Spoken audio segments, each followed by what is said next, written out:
ਅਜਿਹੀ ਨਸਲ ਆ ਸਾਡੇ ਲੀਡਰਾਂ ਦੀ ਜਿਹੜੀ ਕਿ ਫੋਟੋ ਸੈਸ਼ਨ ਦੇ ਵਿੱਚ ਰੁੱਝੀ ਹੋਈ ਹੈ। ਇਹਨਾਂ ਨੂੰ ਸ਼ਰਮ ਆਉਣੀ ਚਾਹੀਦੀ ਹੈ। ਜੇਕਰ ਤੁਸੀਂ ਜਾਇਜ਼ੇ ਲਏ ਆ ਤਾਂ ਤੁਹਾਡੇ ਪ੍ਰਬੰਧ ਕੁਝ ਘੰਟਿਆਂ ਦੇ ਮੀਂਹ ਦੇ ਵਿੱਚ ਰੁਲ ਕਿਵੇਂ ਜਾਂਦੇ ਤੇ ਤਕਰੀਬਨ 1200 ਤੋਂ ਜ਼ਿਆਦਾ ਪਿੰਡ ਨੇ ਜਿਹੜੇ ਇਸ ਵੇਲੇ ਪੂਰੀ ਤਰ੍ਹਾਂ ਪਾਣੀ ਨਾਲ ਡੁੱਬ ਚੁੱਕੇ ਨੇ। ਚੰਗੀ ਗੱਲ ਇਹ ਹੈ ਕਿ ਮੁੱਖ ਮੰਤਰੀ ਸਾਹਿਬ ਖੁਦ ਇਹਨਾਂ ਸਾਰੇ ਕਾਸੇ ਦੇ ਦਰਮਿਆਨ ਨਿਕਲ ਕੇ ਸਾਹਮਣੇ ਆਏ। ਮੀਡੀਆ ਨੇ, ਉਹਨਾਂ ਦੇ PRO ਨੇ ਇਹਨਾਂ ਚੀਜ਼ਾਂ ਨੂੰ ਕਵਰ ਕੀਤਾ, ਫੋਟੋ ਸੈਸ਼ਨ ਹੋਏ। ਪਰ ਇਸ ਤੋਂ ਵੀ ਚੰਗੀ ਗੱਲ ਉਹ ਹੋਣੀ ਸੀ ਜੇਕਰ ਪਿੱਛੇ ਮੁਰਦਾਬਾਦ ਦੇ ਲੱਗ ਰਹੇ ਨਾਰਿਆਂ ਨੂੰ ਸੁਣ ਲੈਣ ਜਾਂਦਾ।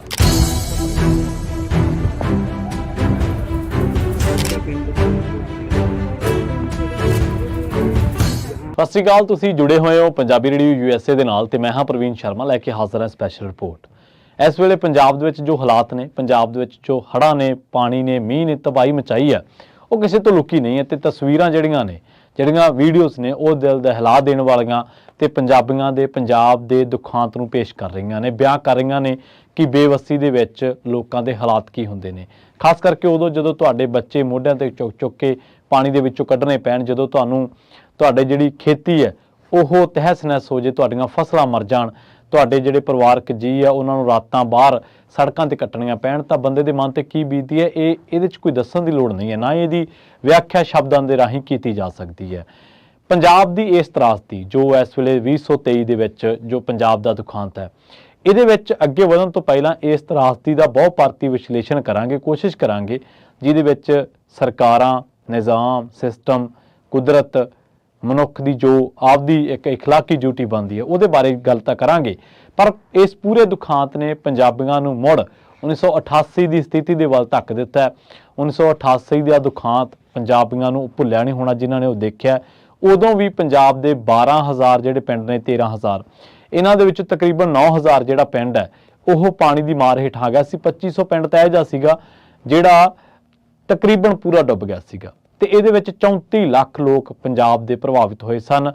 35 ਸਾਲਾਂ ਬਾਅਦ ਜੇ ਸਾਡੇ ਲੋਕ ਫਿਰ ਸੜਕਾਂ ਤੇ ਨੇ, ਜੇ ਸਾਡੇ ਲੋਕ ਫਿਰ ਉਹਨਾਂ ਦੇ ਘਰਾਂ ਦੇ ਵਿੱਚ ਪਾਣੀ ਵੜਿਆ ਹੋਇਆ ਤੇ ਸਾਨੂੰ ਸਵਾਲ ਬਣਦਾ ਕਿ ਅਸੀਂ ਤਰੱਕੀ ਕਿੱਥੇ ਕੀਤੀ, ਅਸੀਂ ਸਿਸਟਮ ਦੇ ਵਿੱਚ ਹੋਰ ਨਵਾਂ ਕੀ ਕੀਤਾ, ਅਸੀਂ ਪ੍ਰਬੰਧ ਨਵੇਂ ਕੀ ਕੀਤੇ, ਅਸੀਂ ਉਹਨਾਂ ਤੋਂ ਸਿੱਖਿਆ ਕਿ ਉਹਨਾਂ ਚੀਜ਼ਾਂ ਤੋਂ। ਤੁਹਾਨੂੰ ਯਾਦ ਹੋਣਾ 2019 ਦੇ ਵਿੱਚ ਜਦੋਂ ਇੱਕ ਵਾਰ ਮੁੜ ਭਾਖੜਾ ਤੋਂ ਜ਼ਿਆਦਾ ਪਾਣੀ ਛੱਡਿਆ ਗਿਆ ਸੀਗਾ, ਉਦੋਂ ਵੀ ਸਤਲੁਜ ਦਰਿਆ ਨੇ ਕਈ ਜ਼ਿਲ੍ਹਿਆਂ ਦੇ ਵਿੱਚ ਭਾਰੀ ਤਬਾਹੀ ਮਚਾਈ ਸੀਗੀ।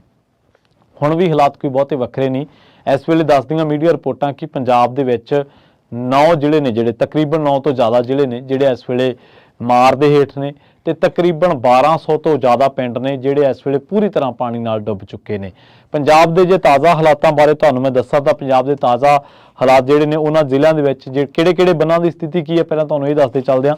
ਉਸ ਤੋਂ ਬਾਅਦ ਇਸ ਰਿਪੋਰਟ ਦੇ ਉੱਤੇ ਹੋਰ ਪਹਿਲੂਆਂ ਉੱਤੇ ਵੀ ਜਿਹੜੀ ਗੱਲ ਆਪਾਂ ਕਰਾਂਗੇ। ਬਿਆਸ, ਰਾਵੀ, ਸਤਲੁਜ ਤੇ ਘੱਗਰ, ਇਹ ਚਾਰੇ ਜਿੰਨੇ ਵੀ ਪਾਣੀ ਦੇ ਵੱਡੇ ਸੋਰਸ ਨੇ ਸਾਡੇ ਦਰਿਆ ਨੇ, ਇਹਨਾਂ ਉੱਤੇ ਪਾਣੀ ਦਾ ਖਤਰਾ ਲਗਾਤਾਰ ਬਣਿਆ ਹੋਇਆ। ਸਤਲੁਜ ਦਰਿਆ ਦੇ ਕੰਢਿਆਂ ਤੋਂ ਇਲਾਵਾ ਪਟਿਆਲਾ, ਮੋਹਾਲੀ, ਅਨੰਦਪੁਰ ਸਾਹਿਬ, ਫਤਿਹਗੜ੍ਹ ਸਾਹਿਬ ਤੇ ਨਹਿਰਾਂ ਦੇ ਕੰਢਿਆਂ ਦੇ ਵਿੱਚ ਪਾੜ ਪੈਣ ਕਰਕੇ ਜੰਡਿਆਲਾ, ਗੁਰੂ, ਬੰਡਾਲਾ, ਅਬੋਹਰ ਦੇ ਵਿੱਚ ਪਾਣੀ ਦਾ ਪੱਧਰ ਬੁਰੀ ਤਰ੍ਹਾਂ ਦੇ ਨਾਲ ਵੱਧ ਗਿਆ। ਰਾਜਪੁਰਾ ਦੇ ਵਿੱਚ ਸਥਿਤ ਚਿਤਕਾਰਾ ਯੂਨੀਵਰਸਿਟੀ ਨੂੰ ਵੀ ਖਾਲੀ ਕਰਵਾਇਆ ਗਿਆ ਅਤੇ 900 ਤੋਂ ਵੱਧ ਵਿਦਿਆਰਥੀਆਂ ਨੂੰ ਬਾਹਰ ਕੱਢਿਆ ਗਿਆ। ਇਹ ਇਲਾਕਾ ਉਹ ਹੈ ਜਿਹੜਾ SYL ਦੇ ਨਾਲ ਲੱਗਦਾ। ਹੁਣ SYL ਦਾ ਜ਼ਿਕਰ ਤਾਂ ਹੋ ਗਿਆ ਤੇ ਨਾਲ ਲੱਗਦੇ ਹੱਥ ਪੰਜਾਬ ਦੇ ਵਿੱਚੋਂ ਪਾਣੀ ਦੀ ਲੁੱਟ ਦਾ ਜ਼ਿਕਰ ਵੀ ਕਰ ਲਗੇ। ਬਹੁਤੇ ਲੋਕਾਂ ਨੂੰ ਲੱਗਦਾ ਕਿ ਰਿਪੇਰੀਅਨ ਕਾਨੂੰਨ ਹੈ, ਰਿਪੇਰੀਅਨ ਇੱਕ ਸਿਧਾਂਤ ਹੈ ਤੇ ਰਿਪੇਰੀਅਨ ਸਿਧਾਂਤ ਇਹੀ ਕਹਿੰਦਾ ਕਿ ਜਿੱਥੋਂ ਪਾਣੀ ਦਾ ਵਹਾਅ ਲੰਘਦਾ, ਜਿੱਥੇ ਪਾਣੀ ਜ਼ਿਆਦਾ ਤਬਾਹੀ ਮਚਾਉਂਦਾ, ਉਹੀ ਧਰਤੀ ਪਾਣੀ ਦੀ ਵਾਰਸ ਹੈ। ਹੁਣ ਪਾਣੀ ਮੀਂਹ ਪਿਆ ਪਹਾੜਾਂ ਦੇ ਵਿੱਚ, ਪੰਜਾਬ ਦੇ ਵਿੱਚ ਵੀ ਪਿਆ, ਖੈਰ ਹੁਣ ਮੌਸਮ ਬਦਲਿਆ, ਪਰ ਇਹ ਸਾਰੇ ਇਕੱਠੇ ਹੋਏ ਪਾਣੀ ਨੇ ਜਿਹੜਾ ਭਾਵੇਂ ਡੈਮਾਂ ਦੇ ਰਾਹੀਂ ਇਕੱਠਾ ਹੋਇਆ, ਭਾਵੇਂ ਨਿਵਾਣਾ ਵੱਲ ਨੂੰ ਆਇਆ, ਮੈਦਾਨ 'ਚ ਆਇਆ, ਪਹਾੜਾਂ ਤੋਂ ਮੈਦਾਨ ਵੱਲ ਆਇਆ, ਤਾਂ ਇਹਨੇ ਤਬਾਹੀ ਕਿੱਥੇ ਮਚਾਈ? ਇਹ ਲੰਘਿਆ ਕਿੱਥੋਂ ਦੀ? ਪੰਜਾਬ ਵਿੱਚ ਦੀ। ਤਾਂ ਹੱਕ ਕਿਹਦਾ ਬਣਦਾ? ਪੰਜਾਬ ਦਾ। ਜੇਕਰ ਤਬਾਹੀ ਦੇ ਵਿੱਚ ਕੋਈ ਹੋਰ ਸ਼ਰੀਕ ਨਹੀਂ ਹੈ, ਜੇਕਰ ਨੁਕਸਾਨ ਦੇ ਵਿੱਚ ਕੋਈ ਹੋਰ ਸ਼ਰੀਕ ਨਹੀਂ ਹੈ, ਤਾਂ ਫਿਰ ਵੰਡਣ ਵੇਲੇ ਪੰਜਾਬ ਦਾ ਪਾਣੀ ਕਿਉਂ ਨਹੀਂ ਪੰਜਾਬ ਨੂੰ ਮਿਲਦਾ? ਇੱਕ ਵੱਡਾ ਸਵਾਲ ਹੈ। ਔਰ ਗੈਰ ਰਿਪੇਰੀਅਨ ਰਾਜ ਜਿਨ੍ਹਾਂ ਦਾ ਹੱਕ ਕੋਈ ਨਹੀਂ, ਨਾ ਹਰਿਆਣਾ ਨੂੰ ਫਰਕ ਪੈਂਦਾ, ਨਾ ਰਾਜਸਥਾਨ ਨੂੰ ਫਰਕ ਪੈਂਦਾ, ਔਰ ਉਹ ਪੰਜਾਬ ਦੇ ਪਾਣੀ ਦੇ ਸਰਮਾਏ ਦੇ ਵਿੱਚੋਂ ਇੱਕ ਵੱਡਾ ਹਿੱਸਾ ਪੰਜਾਬੀਆਂ ਦਾ ਲੁੱਟ ਰਹੇ ਨੇ। ਖੈਰ ਆਪਾਂ ਇਸੇ ਰਿਪੋਰਟ ਦੇ ਵਿੱਚ ਹੀ ਅੱਗੇ ਵਧਦੇ ਹਾਂ ਤੇ ਗੱਲ ਕਰਦੇ ਹਾਂ 1988 ਦੇ ਨਾਲ ਹੋਰ ਜਿਹੜੇ ਮੰਜ਼ਰ ਨੇ। ਇਸ ਵੇਲੇ ਰੇਲਵੇ ਦੇ ਜਿਹੜੇ ਰਾਹਤ ਕਾਰਜ ਨੇ, ਰੇਲਵੇ ਦੇ ਨਾਲ ਕਈ ਟ੍ਰੇਨਾਂ ਜਿਹੜੀਆਂ ਨੇ ਉਹ ਰੱਦ ਕਰ ਦਿੱਤੀਆਂ ਗਈਆਂ ਨੇ ਤੇ ਇਹਦੇ ਨਾਲ ਫੌਜ ਡਿਪਲੋਏ ਕਰਨੀ ਪਈ ਹੈ ਕਈ ਇਲਾਕਿਆਂ ਦੇ ਵਿੱਚ। ਇਸ ਵੇਲੇ ਪੰਜਾਬ ਸਰਕਾਰ ਪਾਸੋਂ ਜਿਹੜਾ ਸਾਨੂੰ ਡਾਕੂਮੈਂਟ ਪ੍ਰਾਪਤ ਹੋਇਆ ਉਹਦੇ ਵਿੱਚ ਇਹ ਕਿਹਾ ਗਿਆ ਕਿ ਸੂਬੇ ਭਰ ਦੇ ਵਿੱਚ ਅਲਰਟ ਹੈ। 23 ਜ਼ਿਲ੍ਹਿਆਂ ਦੇ ਵਿੱਚ ਫਲੱਡ ਕੰਟਰੋਲ ਰੂਮ ਸਥਾਪਿਤ ਨੇ ਤੇ ਇਸ ਤੋਂ ਇਲਾਵਾ ਪੁਲਿਸ, ਪਾਵਰਕਾਮ, ਪ੍ਰਸ਼ਾਸਨ, ਖੇਤੀਬਾੜੀ ਤੇ ਹੋਰ ਸਾਰੇ ਵਿਭਾਗਾਂ ਦੇ ਖੇਤਰੀ ਅਧਿਕਾਰੀਆਂ ਨੂੰ ਜਿਹੜਾ ਉਹ ਫੀਲਡ ਤੇ ਕੰਮ ਕਰਨ ਦੇ ਲਈ ਤੈਨਾਤ ਕੀਤਾ ਗਿਆ। ਇਸੇ ਦਰਮਿਆਨ ਇੱਕ ਅਜਿਹੀ ਨਸਲ ਆ ਸਾਡੇ ਲੀਡਰਾਂ ਦੀ ਜਿਹੜੀ ਕਿ ਫੋਟੋ ਸੈਸ਼ਨ ਦੇ ਵਿੱਚ ਰੁੱਝੀ ਹੋਈ ਆ। ਇਹਨਾਂ ਨੂੰ ਸ਼ਰਮ ਆਉਣੀ ਚਾਹੀਦੀ ਹੈ। ਇਹਨਾਂ ਲੋਕਾਂ ਨੂੰ ਥੋੜਾ ਜਿਹਾ ਆਪਣੇ ਅੰਦਰ ਝਾਤ ਮਾਰਨੀ ਚਾਹੀਦੀ ਹੈ। ਇਹਨਾਂ ਨੂੰ ਹਿਆ ਕਰਨੀ ਚਾਹੀਦੀ ਹੈ। ਜਦੋਂ ਤੁਹਾਡੇ ਲੋਕ ਸੜਕਾਂ ਤੇ ਰਾਤਾਂ ਬਿਤਾ ਰਹੇ ਹੋਣ, ਜਦੋਂ ਤੁਹਾਡੇ ਬੱਚੇ, ਤੁਹਾਡੇ ਆਵਾਮ ਦੇ ਬੱਚੇ ਮੋਢਿਆਂ ਤੇ ਚੁੱਕ ਕੇ ਟਰਾਲੀਆਂ ਦੇ ਵਿੱਚ ਰੱਖਣੇ ਪੈਣ, ਗੁਰਦੁਆਰਾ ਸਾਹਿਬਾਨ ਦੇ ਵਿੱਚੋਂ ਗੁਰੂ ਸਾਹਿਬ ਦੀਆਂ ਬੀੜਾਂ ਜਿਹੜੀਆਂ ਨੇ ਉਹਨਾਂ ਨੂੰ ਕੱਢਣਾ ਪਵੇ, ਤੇ ਉਦੋਂ ਤੁਸੀਂ ਫੋਟੋ ਸੈਸ਼ਨ ਕਰਵਾ ਰਹੇ ਹੋ, ਸ਼ਰਮ ਦੀ ਗੱਲ ਹੈ। ਚੰਗੀ ਗੱਲ ਇਹ ਹੈ ਕਿ ਮੁੱਖ ਮੰਤਰੀ ਸਾਹਿਬ ਖੁਦ ਇਹਨਾਂ ਸਾਰੇ ਕਾਸੇ ਦੇ ਦਰਮਿਆਨ ਨਿਕਲ ਕੇ ਸਾਹਮਣੇ, ਮੀਡੀਆ ਨੇ, ਉਹਨਾਂ ਦੇ PRO ਨੇ ਇਹਨਾਂ ਚੀਜ਼ਾਂ ਨੂੰ ਕਵਰ ਕੀਤਾ, ਫੋਟੋ ਸੈਸ਼ਨ ਹੋਏ। ਪਰ ਇਸ ਤੋਂ ਵੀ ਚੰਗੀ ਗੱਲ ਉਹ ਹੋਣੀ ਸੀ ਜੇਕਰ ਪਿੱਛੇ ਮੁਰਦਾਬਾਦ ਦੇ ਲੱਗ ਰਹੇ ਨਾਰਿਆਂ ਨੂੰ ਸੁਣ ਲਿਆ ਜਾਂਦਾ। ਹੋ ਸਕਦਾ ਉਹ ਕੋਈ ਚੀਜ਼, ਕੋਈ ਸਕੀਮ ਦੱਸ ਦਿੰਦੇ। ਔਰ ਇਸੇ ਦਰਮਿਆਨ ਕਈ ਹੋਰ ਵੀਡੀਓਜ਼ ਆ ਰਹੀਆਂ ਨੇ ਅਫਸਰਸ਼ਾਹੀ ਦੀਆਂ ਜਿਹੜੇ ਕਹਿ ਰਹੇ ਨੇ, ਸੁੱਕੇ ਥਾਂ ਖੜ ਕੇ ਕਹਿ ਰਹੇ ਨੇ ਕਿ ਖੇਤਾਂ ਵਿੱਚ ਦੀ ਪਾਣੀ ਲੰਘ ਜੂਗਾ ਤਾਂ ਠੀਕ ਆ, ਸ਼ਹਿਰਾਂ 'ਚ ਨੁਕਸਾਨ ਹੋਊਗਾ। ਅਸੀਂ ਮੰਨਦੇ ਹਾਂ ਇਹ ਗੱਲ ਕਿ ਸ਼ਹਿਰਾਂ 'ਚ ਨੁਕਸਾਨ ਹੋ ਰਿਹਾ, ਪਰ ਕੀ ਸ਼ਹਿਰ ਦੇ ਨੁਕਸਾਨ ਤੋਂ ਬਚਾਉਣ ਲਈ ਅਸੀਂ ਜ਼ਿਮੀਂਦਾਰ ਨੂੰ ਦਾਅ 'ਤੇ ਲਾ ਦਈਏ? ਕਿ ਖੇਤਾਂ ਦੇ ਵਿੱਚੋਂ ਜਿਨ੍ਹਾਂ ਨੇ ਰੋਟੀ ਖਾਣੀ ਉਹਨਾਂ ਦਾ ਕੋਈ ਹੋਰ ਵਸੀਲੇ ਹੈਗੇ ਨੇ ਕਿ ਉਹਨਾਂ ਦੇ ਕਾਰੋਬਾਰ ਚੱਲਦੇ ਨੇ? ਕਿੰਨਾ ਕੁ ਤੁਸੀਂ ਕੰਪਨਸੇਟ ਕਰ ਦਿਓਗੇ? ਵੱਧ ਤੋਂ ਵੱਧ 1000, 10,000 ਕਿੱਲਾ, 20,000 ਕਿੱਲਾ। ਪਰ ਜਿਨ੍ਹਾਂ ਦੇ ਪਾਣੀ ਖੋਰ ਕੇ ਲੈ ਗਿਆ, ਮਿੱਟੀਆਂ ਪਾਉਣਗੇ, ਕਿਵੇਂ ਪਾਉਣਗੇ ਕਿਸਾਨ? ਇੰਨਾ ਮਹਿੰਗਾ ਡੀਜ਼ਲ ਹੈ। ਤੇ ਜਿਨ੍ਹਾਂ ਨੇ ਫਸਲਾਂ ਪਾਲੀਆਂ, ਖਰਚ ਕੀਤੇ ਕਿ 10-15 ਹਜ਼ਾਰ ਨਾਲ ਉਹ ਖਰਚਾ ਪੂਰਾ ਹੋ ਜਾਊਗਾ। ਤੁਹਾਡੇ ਦਾ ਚੈੱਕ ਵੀ ਲੰਘੀਆਂ ਸਰਕਾਰਾਂ ਦੇ ਵਿੱਚ, ਚਲੋ ਇਹ ਸਰਕਾਰ 'ਚ ਤਾਂ ਆਪਾਂ ਨਹੀਂ ਕਹਿ ਸਕਦੇ, ਹਲੇ ਆ ਜਾਣਗੇ ਸਾਹਮਣੇ ਚੈੱਕ 12-12, 13-13, 20-20 ਰੁਪਈਆਂ ਦੇ ਚੈੱਕ ਆਏ ਨੇ, ਜਿਹੜਾ ਕਿ ਚੈੱਕ ਲਿਜਾਣ ਲੱਗਿਆ ਨੂੰ ਸ਼ਰਮ ਆਉਂਦੀ ਹੈ ਲੋਕਾਂ ਨੂੰ। ਖੈਰ, ਆਪਾਂ ਅੱਗੇ ਵਧਦੇ ਹਾਂ ਤੇ ਇਸ ਵੇਲੇ ਜੇ ਆਪਾਂ ਗੱਲ ਕਰੀਏ ਤਾਂ ਪੰਜਾਬ ਦੇ ਵਿੱਚ ਹੜ੍ਹ ਦੇ ਨਾਲ ਇੰਨੇ ਮਾੜੇ ਹਾਲਾਤ ਕਦੇ ਵੀ ਨਹੀਂ ਹੋਏ। 1988 ਨੂੰ ਛੱਡ ਦਈਏ ਤੇ ਜਾਂ 1993 ਨੂੰ ਛੱਡ ਦਈਏ। ਹੁਣ ਜਿਹੜਾ ਪੰਜਾਬ ਦੇ ਵਿੱਚ ਇਸ ਵੇਲੇ ਸਰਹੰਦ ਨੰਗਲ ਡੈਮ ਉਹਦੇ ਕਰਕੇ ਤੇ ਚੰਡੀਗੜ੍ਹ ਸਾਹਨੇਵਾਲ ਰੇਲਵੇ ਲਾਈਨ ਨੂੰ ਇਹਨਾਂ ਨੂੰ ਰੱਦ ਕਰ ਦਿੱਤਾ ਹੈ। ਜੰਮੂ ਤੋਂ ਵੀ ਅੰਮ੍ਰਿਤਸਰ ਤੇ ਫਿਰੋਜ਼ਪੁਰ ਜਾਣ ਵਾਲੀਆਂ ਟ੍ਰੇਨਾਂ ਦੇ ਰੂਟ ਵੀ ਬਦਲ ਦਿੱਤੇ ਗਏ ਆ। ਖੈਰ, 1988 ਦੇ ਵਿੱਚ ਜਿਹੜਾ ਹੜ੍ਹ ਆਇਆ ਸੀਗਾ, ਜਿਹਦੇ ਆਪਾਂ ਸ਼ੁਰੂਆਤ ਦੇ ਵਿੱਚ ਜ਼ਿਕਰ ਕੀਤੀ ਸੀਗੀ, ਉਦੋਂ ਪੰਜਾਬ ਦਾ ਪਟਿਆਲਾ ਸ਼ਹਿਰ ਬੁਰੀ ਤਰ੍ਹਾਂ ਦੇ ਨਾਲ ਹੜ੍ਹ ਦੀ ਲਪੇਟ ਦੇ ਵਿੱਚ ਆ ਗਿਆ ਸੀਗਾ। 12,999 ਪਿੰਡਾਂ ਦੇ ਵਿੱਚ ਉਦੋਂ ਦੀ ਗਿਣਤੀ ਹੈ, 9,000 ਹੜ੍ਹਾਂ ਦੀ ਲਪੇਟ ਦੇ ਵਿੱਚ ਆ ਗਏ ਸੀਗੇ, ਜਿਨ੍ਹਾਂ ਦੇ ਵਿੱਚ 2,500 ਤੋਂ ਵੱਧ ਪਿੰਡ ਪੂਰੀ ਤਰ੍ਹਾਂ ਨਾਲ ਡੁੱਬ ਗਏ ਸੀਗੇ। ਇਹ ਪੰਜਾਬ ਦੇ ਇਤਿਹਾਸ ਦਾ ਸਭ ਤੋਂ ਵੱਡਾ ਹੜ੍ਹ ਹੈ, ਕਿਉਂਕਿ ਇਸ ਨੇ 34 ਲੱਖ ਤੋਂ ਵੱਧ ਲੋਕਾਂ ਦਾ ਜਿਹੜਾ ਜੀਵਨ ਆ ਉਹ ਪ੍ਰਭਾਵਿਤ ਕੀਤਾ ਸੀਗਾ।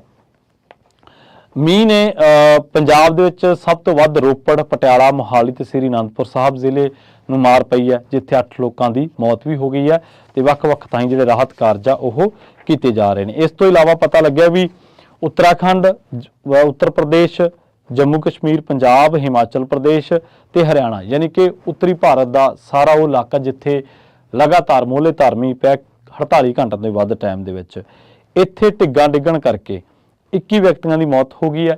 ਵੱਡੇ ਪੱਧਰ ਤੇ ਇਮਾਰਤਾਂ ਨੁਕਸਾਨੀਆਂ ਗਈਆਂ ਨੇ, ਸੜਕਾਂ ਟੁੱਟ ਗਈਆਂ ਨੇ, ਹਸਪਤਾਲਾਂ ਦਾ ਬੁਰਾ ਹਾਲ ਹੈ, ਰਿਹਾਇਸ਼ੀ ਕਲੋਨੀਆਂ ਦਾ ਬੁਰਾ ਹਾਲ ਹੈ, ਇਮਾਰਤਾਂ, ਪਸ਼ੂ ਧਨ, ਫਸਲਾਂ, ਵਹੀਕਲਾਂ ਦਾ ਨੁਕਸਾਨ ਹੋਇਆ। ਕਈ ਥਾਵਾਂ ਤੇ ਫੌਜ ਸੱਦੀ ਗਈ ਹੈ ਤੇ NDRF ਦੀਆਂ ਟੀਮਾਂ ਜਿਹੜੀਆਂ ਨੇ ਉਹ ਤੈਨਾਤ ਕਰਨੀਆਂ ਪਈਆਂ ਨੇ। ਇਹਦੇ ਇਲਾਵਾ ਹੋਰ ਵੀ ਜਿਹੜਾ ਰਾਵੀ, ਬਿਆਸ ਤੇ ਸਤਲੁਜ ਖਤਰੇ ਦੇ ਨਿਸ਼ਾਨ ਤੋਂ ਉੱਪਰ ਵਹਿ ਰਹੇ ਨੇ। ਘੱਗਰ ਦਰਿਆ ਦਾ ਵਹਿਣ ਵੀ ਕਈ ਇਲਾਕਿਆਂ ਦੇ ਵਿੱਚ ਹੜ੍ਹ ਦੀ ਤਬਾਹੀ ਦਾ ਕਾਰਨ ਬਣਿਆ। ਡੇਰਾ ਬੱਸੀ, ਪਟਿਆਲਾ, ਰੋਪੜ, ਸੰਗਰੂਰ ਇਹ ਉਹ ਜ਼ਿਲ੍ਹੇ ਨੇ ਜਿੱਥੇ ਹੜ੍ਹ ਆਉਣ ਦਾ ਖਤਰਾ ਹੈ। ਖਰੜ ਤੇ ਮੋਹਾਲੀ ਦੇ ਕਈ ਹਿੱਸਿਆਂ ਦੇ ਵਿੱਚ ਨੀਵੇਂ ਪਾਣੀ ਨੀਵੇਂ ਇਲਾਕਿਆਂ ਦੇ ਵਿੱਚ ਬਣੇ ਘਰਾਂ ਦੇ ਵਿੱਚ ਦਾਖਲ ਹੋ ਚੁੱਕਿਆ। ਸੂਬਾ ਸਰਕਾਰਾਂ ਇੰਤਜ਼ਾਮ ਕਰਨ ਦੇ ਵਿੱਚ ਮਸ਼ਰੂਫ ਨੇ। ਹੁਣ ਸੂਬਾ ਸਰਕਾਰਾਂ ਦੀ ਗੱਲ ਕਰਦੇ ਹਾਂ।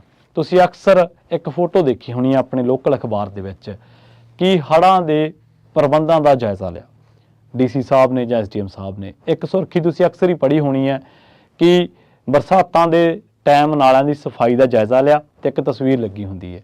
ਜੇਕਰ ਤੁਸੀਂ ਪ੍ਰਬੰਧ ਹੀ ਕੀਤੇ ਹੈ, ਜੇਕਰ ਤੁਸੀਂ ਜਾਇਜ਼ੇ ਲਏ ਆ, ਤਾਂ ਤੁਹਾਡੇ ਪ੍ਰਬੰਧ ਕੁਝ ਘੰਟਿਆਂ ਦੇ ਮੀਂਹ ਦੇ ਵਿੱਚ ਰੁਲ ਕਿਵੇਂ ਜਾਂਦੇ ਆ? ਇੱਕ ਵੱਡਾ ਸਵਾਲ ਹੈ ਕਿ ਸਿਰਫ ਫੋਟੋਆਂ ਲਵਾਉਣਾ ਹੀ ਤੁਹਾਡਾ ਕੰਮ ਹੁੰਦਾ?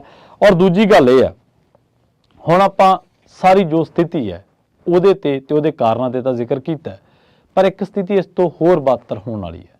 ਉਹ ਇਹ ਹੈ ਕਿ ਪੰਜਾਬ ਦੇ ਵਿੱਚ ਜਦੋਂ 2019 ਦੇ ਵਿੱਚ ਹੜ੍ਹ ਆਏ ਸੀ, ਜਦੋਂ ਕਦੇ ਵੀ ਕਿਸੇ ਇਲਾਕੇ ਦੇ ਵਿੱਚ ਹੜ੍ਹ ਆਉਂਦਾ, ਪੰਜਾਬ ਦਾ ਤਾਂ ਮੈਂ ਇਸ ਕਰਕੇ ਗੱਲ ਕਰ ਰਿਹਾ ਕਿਉਂਕਿ ਆਪਾਂ ਪੰਜਾਬ ਤੇ ਫੋਕਸਡ ਹਾਂ, ਆਪਾਂ ਪੰਜਾਬ ਦੇ ਪਰਸਪੈਕਟਿਵ ਤੋਂ ਹੀ ਇਸ ਰਿਪੋਰਟ ਨੂੰ ਕਰ ਰਹੇ ਹਾਂ। 1988 ਤੋਂ ਬਾਅਦ ਵੀ ਲੋਕ ਦੱਸਦੇ ਨੇ, 1993 ਤੋਂ ਬਾਅਦ ਵੀ 2019 ਦੇ ਵਿੱਚ ਜਦੋਂ ਹੜ੍ਹ ਆਇਆ ਸੀ ਤਾਂ ਇਹਨਾਂ ਇਲਾਕਿਆਂ ਦੇ ਵਿੱਚ ਫਸਲਾਂ ਦਾ ਤੇ ਪਸ਼ੂਆਂ ਦਾ ਬਹੁਤ ਬੁਰੀ ਤਰ੍ਹਾਂ ਦੇ ਨਾਲ ਨੁਕਸਾਨ ਹੋਇਆ ਸੀਗਾ। ਤਾਂ ਜਦੋਂ ਇਹ ਨੁਕਸਾਨ, ਜਦੋਂ ਇਹ ਹੜ੍ਹ ਜਾਂਦਾ ਹੈ, ਜਦੋਂ ਪਾਣੀ ਲੰਘ ਜਾਂਦਾ, ਵਹਿ ਜਾਂਦਾ ਹੈ, ਬਹੁਤ ਕੁਝ ਲੈ ਜਾਂਦਾ ਹੈ, ਤਾਂ ਉਸ ਤੋਂ ਬਾਅਦ ਜਿਹੜੀਆਂ ਫਸਲਾਂ ਨੁਕਸਾਨੀਆਂ ਹੁੰਦੀਆਂ ਉਹਨਾਂ ਦੇ ਵਿੱਚੋਂ ਬੋਹ ਆਉਂਦੀ ਹੈ। ਜਦੋਂ ਗਰਮੀ ਇੱਕਦਮ ਵੱਧਦੀ ਹੈ ਤਾਂ ਕਈ ਬਿਮਾਰੀਆਂ ਪੈਦਾ ਹੋਣ ਦਾ ਖਦਸ਼ਾ ਜਿਹੜਾ ਕਿ ਹੁਣ ਵੀ ਹੈ। ਬੇਸ਼ੱਕ ਅਸੀਂ ਹੜ੍ਹਾਂ ਤੋਂ ਤਾਂ ਲੋਕਾਂ ਨੂੰ ਬਚਾ ਨਹੀਂ ਸਕੇ, ਪਰ ਸਾਨੂੰ ਇਸ ਸੰਬੰਧੀ ਅਗਾਊਂ ਪ੍ਰਬੰਧ ਜਿਹੜੇ ਆ ਉਹ ਜ਼ਰੂਰ ਕਰਨੇ ਚਾਹੀਦੇ ਆ। ਔਰ ਰਹੀ ਗੱਲ ਅਖੀਰ ਤੇ ਗੱਲ ਸਾਡੇ ਸਿਆਸਤਦਾਨਾਂ ਦੀ, ਇਹਨਾਂ ਲੋਕਾਂ ਨੇ ਗੈਰ ਜ਼ਿੰਮੇਵਾਰਾਨਾ ਇੱਕ ਆਦਤਨ ਉਸ ਆਦਤ ਨੇ ਤੇ ਇਲੀਗਲ ਕਲੋਨੀਆਂ ਨੂੰ ਲੀਗਲਾਈਜ਼ ਕਰਨ ਦੀ ਇੱਕ ਆਦਤ ਨੇ ਤੇ ਸਾਡੇ ਸਿਸਟਮ ਨੇ ਇਸ ਸਮੱਸਿਆ ਨੂੰ ਦੂਣਾ ਚੌਣਾ ਕਰ ਦਿੱਤਾ। ਹਾਲਾਂਕਿ ਕੁਦਰਤੀ ਕਾਰਕ ਹੁੰਦੇ ਨੇ, ਪਰ ਕੁਦਰਤੀ ਕਾਰਨ ਇੰਨੇ ਸੰਕਟਮਈ ਨਹੀਂ ਹੁੰਦੇ ਜਿੰਨੇ ਕਿ ਹੁਣ ਲੱਗ ਰਹੇ ਨੇ। ਜਦੋਂ ਤੁਸੀਂ ਫੈਕਟਰੀਆਂ ਦੇ ਗੰਦੇ ਪਾਣੀਆਂ ਦੇ ਰਾਹੀਂ ਪੀਣ ਵਾਲੇ ਪਾਣੀਆਂ ਨੂੰ ਦੂਸ਼ਿਤ ਕਰਤਾ, ਤੁਸੀਂ ਉੱਥੇ ਵੀ ਨਹੀਂ ਬੋਲੇ। ਜਦੋਂ ਇਲੀਗਲ ਕਲੋਨੀਆਂ ਜਿਹੜੀਆਂ ਸਾਡੀਆਂ ਨਦੀਆਂ ਦੇ ਵਿੱਚ, ਜਿਹੜੀਆਂ ਦਰਿਆਵਾਂ ਦੇ ਵਿੱਚ ਬਣ ਰਹੀਆਂ, ਤੁਸੀਂ ਉੱਥੋਂ ਪੈਸੇ ਲੈ ਕੇ, ਪੈਸੇ ਖਾ ਕੇ, ਹਫ਼ਤੇ ਮਹੀਨੇ ਲੈ ਕੇ ਆਰਾਮ ਨਾਲ ਬੈਠੇ ਹੋ, ਹੁਣ ਉਹੀ ਟੱਟ ਰਹੀਆਂ ਕਿਉਂਕਿ ਪਾਣੀ ਦਾ ਤਾਂ ਰਾਹ ਨਾ ਉਹ। ਇਸੇ ਤਰ੍ਹਾਂ ਸਾਡੇ ਕਈ ਕਿਸਾਨ ਭਰਾਵਾਂ ਨੇ ਦਰਿਆਵਾਂ ਦੀਆਂ ਜ਼ਮੀਨਾਂ ਮੱਲੀਆਂ ਹੋਈਆਂ ਤੇ ਉਹਨਾਂ ਦਾ ਵੀ ਨੁਕਸਾਨ ਤਾਂ ਹੋਣਾ ਹੀ ਹੈ। ਸੋ ਸਰਕਾਰਾਂ ਦਾ ਕੰਮ ਕੀ ਹੈ? ਸਰਕਾਰਾਂ ਦਾ ਕੰਮ ਇਹ ਹੈ ਕਿ ਜਿਹੜੇ ਕੁਦਰਤੀ ਅਸਾਸੇ ਨੇ, ਜਿਹੜੇ ਝਰਨੇ, ਨਦੀਆਂ, ਕੱਸੀਆਂ, ਨਹਿਰਾਂ, ਸੂਏ, ਚੋਅ ਨੇ, ਸੇਮ ਨਾਲੇ ਨੇ, ਜਿਹੜੇ ਪਾਣੀ ਦੀ ਨਿਕਾਸੀ ਦਾ ਕੰਮ ਕਰਦੇ ਨੇ, ਉਹਨਾਂ ਦੀ ਇੱਕ ਨਿਯਮਤ ਤਰੀਕੇ ਨਾਲ ਸਫਾਈ ਤੇ ਉਹਨਾਂ ਦੀਆਂ ਪਟੜੀਆਂ ਜਾਂ ਉਹਨਾਂ ਦੀਆਂ ਥਾਵਾਂ ਦੇ ਉੱਤੇ ਨਜਾਇਜ਼ ਕਬਜ਼ੇ ਨਾ ਹੋਣ, ਤਾਂ ਜੋ ਇਹ ਚੀਜ਼ਾਂ ਨੂੰ ਰੋਕਿਆ ਜਾ ਸਕੇ, ਇਹਨਾਂ ਨੂੰ ਕੁਛ ਹੱਦ ਤੱਕ ਟਾਲਿਆ ਜਾ ਸਕੇ। ਔਰ ਜਿਹੜੀ ਸਾਡੀ ਲੀਡਰਾਂ ਦੀ ਜਿਹੜੀ ਇੱਕ ਡਾਰ ਆ, ਇਹਨਾਂ ਨੇ ਚੰਡੀਗੜ੍ਹ ਦੇ ਵਿੱਚ ਜਾ ਕੇ ਦੇਖੋ ਉੱਥੇ ਹਾਲ ਕੀ ਕੀਤਾ ਵਾ। ਉੱਥੇ ਜਾ ਕੇ ਇਹਨਾਂ ਨੇ ਉਹਨਾਂ ਥਾਵਾਂ ਤੇ ਕਲੋਨੀਆਂ ਵਸਾ ਲਈਆਂ, ਉਹਨਾਂ ਥਾਵਾਂ ਤੇ ਆਪਦੇ ਘਰ ਫਾਰਮ ਹਾਊਸ ਬਣਾ ਲਏ, ਉੱਥੇ ਪਹਾੜਾਂ ਨੂੰ ਖੋਰ ਦਿੱਤਾ, ਮਾਈਨਿੰਗ ਕਰਵਾਤੀ। ਸੋ ਸਾਰਾ ਜਿਹੜਾ ਇੱਕ ਇੱਕੋ ਸਿਸਟਮ ਆ ਉਹਨੂੰ ਸਾਰੇ ਨੂੰ ਤਾਂ ਤਹਿਸ ਨਹਿਸ ਕਰ ਦਿੱਤਾ ਵਾ ਅਸੀਂ। ਪਰ ਹਲੇ ਵੀ ਸਾਡੇ ਲਈ ਸ਼ਰਮ ਦੀ ਗੱਲ ਹੈ ਕਿ ਅਸੀਂ, ਸਾਡਾ ਸਿਸਟਮ, ਸਾਡੀਆਂ ਸਰਕਾਰਾਂ, ਸਾਡਾ ਪੰਜਾਬ ਹਲੇ ਵੀ ਅਸੀਂ ਇਹਨੂੰ ਕੁਝ ਘੰਟਿਆਂ ਦੇ ਮੀਂਹ ਚੱਲਣ ਦੇ ਸਮਰੱਥ ਨਹੀਂ ਬਣਾ ਸਕੇ। ਔਰ ਸਾਨੂੰ ਇਹ ਵੀ ਸੋਚਣਾ ਚਾਹੀਦਾ ਕਿ ਸਾਡੇ ਕਿੰਨੇ ਬਲਾਕ ਨੇ ਜਿਹੜੇ ਉਹ ਡੇਂਜਰ ਜ਼ੋਨ ਦੇ ਵਿੱਚ ਨੇ, ਰੈੱਡ ਜ਼ੋਨ ਦੇ ਵਿੱਚ ਨੇ ਪਾਣੀ ਕੰਨਿਓ, ਤੇ ਸਾਨੂੰ ਇਹ ਵੀ ਸੋਚਣਾ ਪਊਗਾ ਕਿ ਇਸ ਬੇਸ਼ਕੀਮਤੀ ਖਜ਼ਾਨੇ ਨੂੰ, ਜਿਹੜੀ ਕਿ ਸਾਡੇ ਲਈ ਬਿਪਤਾ ਹੈ, ਇਹਨੂੰ ਅਸੀਂ ਵਰਦਾਨ ਦੇ ਵਿੱਚ ਕਿਵੇਂ ਸਾਬਤ ਕਰੀਏ। ਤੇ ਪੰਜਾਬ ਵਿਚਾਰਾ ਫਿਰਦਾ ਅਦਾਲਤਾਂ ਦੇ ਵਿੱਚ ਧੱਕੇ ਖਾਂਦਾ ਤੇ ਕੇਂਦਰ ਸਰਕਾਰਾਂ ਦੀਆਂ ਸ਼ਰਾਰਤਾਂ ਝੱਲਦਾ ਕਿ ਭਾਈ ਪਾਣੀ ਮੇਰਾ, ਪਾਣੀ ਮੇਰਾ। ਘੱਟੋ ਘੱਟ ਹੁਣ ਜਦੋਂ ਕੁਦਰਤ ਨੇ ਤੈਅ ਕਰਤਾ ਕਿ ਪਾਣੀ ਕਿਹਦਾ, ਘੱਟੋ ਘੱਟ ਇਸ ਗੱਲ ਤੇ ਤਾਂ ਖੜੋ। ਸੋ ਜਿੰਨੀ ਵੀ ਤਬਾਹੀ ਹੋਈ ਹੈ, ਚਾਹੀਦਾ ਇਹ ਹੈ ਸਰਕਾਰਾਂ ਨੂੰ ਕਿ ਜਿਹੜਾ ਢਾਂਚਾ ਹੈ ਉਹਨੂੰ ਜਲਦ ਤੋਂ ਜਲਦ ਬਹਾਲ ਕੀਤਾ ਜਾਵੇ। ਜਿਹੜੇ ਲੋਕ ਵੀ ਪੀੜਤ ਨੇ, ਚਾਹੇ ਉਹ ਕਿਸੇ ਦੀ ਰਿਹਾਇਸ਼ੀ ਇਮਾਰਤ ਡਿੱਗੀ ਹੈ, ਚਾਹੇ ਕਿਸੇ ਦਾ ਕਾਰੋਬਾਰ ਖਤਮ ਹੋ ਗਿਆ, ਲੋਕ ਚੱਕੀਆਂ ਵਾਲੇ ਨੇ ਜਾਂ ਹੋਰ ਨੇ, ਛੋਟੇ ਦੁਕਾਨਦਾਰ, ਵਪਾਰੀ ਵੀ ਨੇ, ਅਸੀਂ ਤਾਂ ਕਹਿੰਦੇ ਕਿ ਉਹਨਾਂ ਦੀ ਭਰਪਾਈ ਵੀ ਹੋਣੀ ਚਾਹੀਦੀ ਹੈ। ਔਰ ਪੇਂਡੂ ਇਲਾਕਿਆਂ ਵਿੱਚ ਫਸਲਾਂ ਦਾ, ਪਸ਼ੂ ਧਨ ਦਾ ਜਿੰਨਾ ਵੀ ਨੁਕਸਾਨ ਹੋਇਆ, ਉਹ ਸਰਕਾਰਾਂ ਨੂੰ ਜ਼ਰੂਰ ਲੋਕਾਂ ਨੂੰ ਉਹਦਾ ਕੰਪਨਸੇਟ ਕਰਨਾ ਚਾਹੀਦਾ, ਕਿਉਂਕਿ ਕੁਦਰਤੀ ਕਰੋਪੀ ਤੋਂ ਬਚਾਉਣਾ, ਲੋਕਾਂ ਨੂੰ ਬਚਾਉਣਾ, ਇਹ ਸਰਕਾਰਾਂ ਦਾ ਕੰਮ ਹੈ। ਬਹੁਤ ਬਹੁਤ ਧੰਨਵਾਦ। ਜੁੜੇ ਰਹੋ ਪੰਜਾਬੀ ਰੇਡੀਓ USA ਦੇ ਨਾਲ। ਤੇ ਆਖਿਰ ਦੇ ਵਿੱਚ ਇੱਕ ਗੱਲ ਜ਼ਰੂਰ ਕਹਾਂਗੇ ਕਿ ਜਿਹੜੇ ਆਹ ਫੋਟੋ ਸੈਸ਼ਨ ਕਰਨ ਵਾਲੇ ਨੇ, ਇਹਨਾਂ ਨੂੰ ਕਹੋ ਕਿ ਫੋਟੋ ਸੈਸ਼ਨ ਤੁਸੀਂ ਕਰ ਲਿਓ, ਕੋਈ ਗੱਲ ਨਹੀਂ, ਪਾਣੀ ਇੰਨੀ ਛੇਤੀ ਕਿਤੇ ਨਹੀਂ ਚੱਲਿਆ, ਪਰ ਰਾਹਤ ਕਾਰਜ ਵੀ ਕਰ ਲੈਣ।